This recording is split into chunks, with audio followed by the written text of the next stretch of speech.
People on the base still talk about the moment everything changed.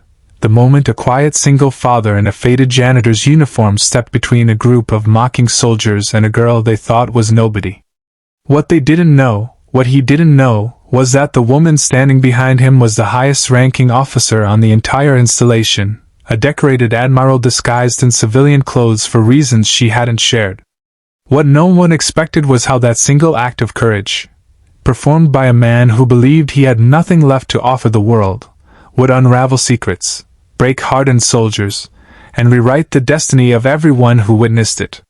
And it all started because a tired janitor refused to let someone be humiliated in front of him. Marcus Hale had never meant to end up here, pushing a mop across cold concrete floors at North Lake Military Base. Once, he had dreams, medals, and a service record that made younger recruits widen their eyes. But life had its own plans. A roadside bomb, a cascading series of medical bills, a wife who didn't survive the stress of everything that followed. Now it was just Marcus and his 12-year-old daughter, Lily, trying to survive one day at a time. People barely noticed him anymore. Soldiers walked past him as though he were a fixture in the hallway. Officers nodded politely but never asked his name. He was invisible, and maybe that was easier. He didn't have the strength to explain who he used to be. That morning began like all others: dark sky, cold air, stale coffee, Lily still asleep in the tiny base housing they shared. Marcus buttoned his janitor's shirt, the fabric thinning at the elbows, and whispered, "One day at a time, buddy. One day at a time." Then he headed to work, shoulders squared against another day of silence. He had reached the hangar area, where he emptied trash bins and swept dust from the edges of the tarmac, when he heard raised voices from outside. Not the usual rowdy banter. This sounded sharp, cutting, like someone lashing out at an easy target. "Look at her! What's she even doing here dressed like that? New civvy? She lost or something? Probably some contractor's niece trying to look important." Marcus looked up. A group of 4 soldiers were circling a young woman, mid-20s maybe, hair pulled into a tight bun, dressed plainly in jeans and a jacket. Nothing out of place. Except the tension in her shoulders. Except the way her hands stayed perfectly still at her sides, as though she had been trained not to let anger show. Marcus didn't know her. Didn't know why she was here. Didn't know what she was hiding behind those calm eyes. But he recognized the tone those soldiers used. He remembered hearing it himself after his injury, and he remembered how it felt. So he put down his mop. He walked forward, not fast, not aggressive, just steady, like a father approaching a situation he refused to let escalate. He stepped between the soldiers and the girl, blocking her from view. "That's enough," Marcus said, voice low. "Walk away." The soldiers blinked, then smirked. "You serious, janitor?" one of them scoffed. "Shouldn't you be cleaning something?" another added. "It's just a joke, mind your job." Marcus felt the familiar burn in his chest, the one he used to feel during missions when he had to protect rookies who didn't understand danger. His voice didn't rise. It didn't waver. "I said," he repeated, "walk away." The leader of the group, Sergeant Colton Briggs, known for his temper, took a slow step forward. The air thickened. The girl behind Marcus didn't move, but something in her expression flickered. Curiosity? Respect? A hint of recognition? "You got a death wish, janitor?" Briggs asked. Marcus didn't flinch. Not this time. Not today. Before anything else could happen, a firm voice sliced through the tension. "That's enough, Sergeant." The soldiers turned. A senior officer stood behind them, face pale, eyes sharp. He looked down, not at the soldiers, but at the woman Marcus had just defended. And suddenly his posture snapped straight. Color drained from his cheeks. Marcus frowned, confused. The officer saluted instantly. "Admiral," he said, voice cracking. I didn't know you were arriving today." Marcus blinked. "Admiral?" He turned slightly, just enough to see the young woman step forward, calm as still water, eyes fixed on the soldiers who had mocked her. She didn't need to raise her voice. She carried the kind of authority that filled the air just by existing. "That much is clear," she said. And every soldier froze. Marcus stood there, stunned, heart pounding. He had just protected the base's admiral, and hadn't known it. And the way she looked at him, with something like gratitude softening her stern exterior, made Marcus feel something he hadn't felt in a long, long time.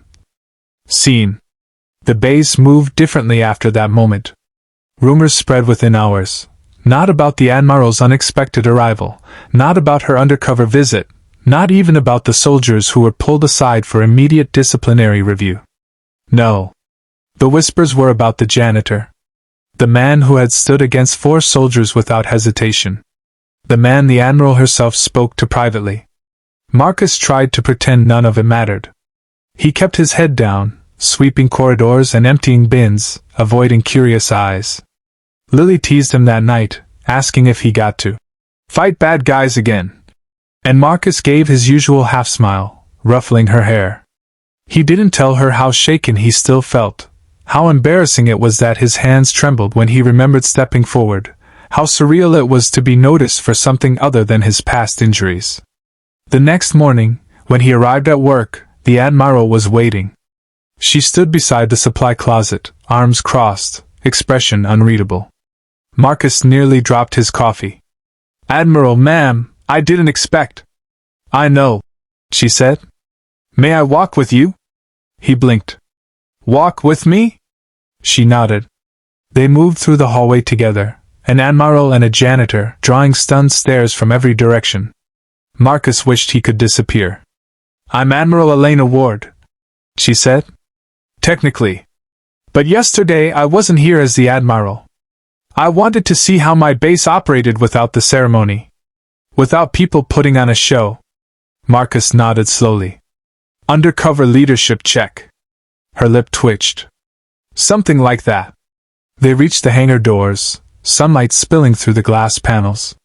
She turned to him.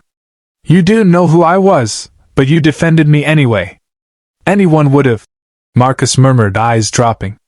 "No," she said gently. "They wouldn't have." He swallowed hard. "I didn't mean to cause trouble," he said. "I just don't like bullies. And that," she said softly, "is exactly the kind of courage this place needs more of." Marcus felt heat rise in his face. Compliments didn't sit easily with him, not anymore. Then she asked the question no one else had ever bothered to ask. "Who were you before this job, Mr. Hale?" The words hit him like a jolt. His throat tightened. He considered lying. Keeping it simple. Pretending he was nobody. But for some reason, for the first time in years, he wanted to tell the truth. "I was a staff sergeant," he said quietly. "Combat engineer. I led a small unit. We hit a roadside bomb. I survived. Most of my team didn't. The injury ended my career. The grief." He paused. "It ended my marriage." Elena's eyes softened. She didn't offer pity. She simply listened. "I'm raising my daughter alone," Marcus continued. "This job, it's the only steady thing I've been able to keep." Elena looked at him in a way that made his chest ache, like she saw not a janitor, not a broken veteran, but a warrior standing in the ruins of his old life. "Marcus," she said quietly, "your story isn't over." He shook his head. "Ma'am." "No," she repeated. "You were a leader once. A good one. And whether you realize it or not, you still are." He stared at her, unsure how to breathe. Silence stretched between them, comfortable, warm, unfamiliar. Finally she spoke again. "I'm rebuilding a new civilian-military liaison program," she said. "We need people with heart. People who understand hardship and resilience. People like you." Marcus froze. Was she offering him? "You think I'm the kind of person who belongs anywhere near leadership?" he whispered. Elena smiled, slow, confident, certain. "I think you're exactly the kind of person who changes lives when no one is watching." Marcus didn't know what to say. His throat felt tight, his chest heavy with something that felt like hope, strange, fragile, terrifying hope. And as they stood there in the morning sun, the base bustling around them, Marcus realized something. For the first time since he lost everything, he wanted to start again.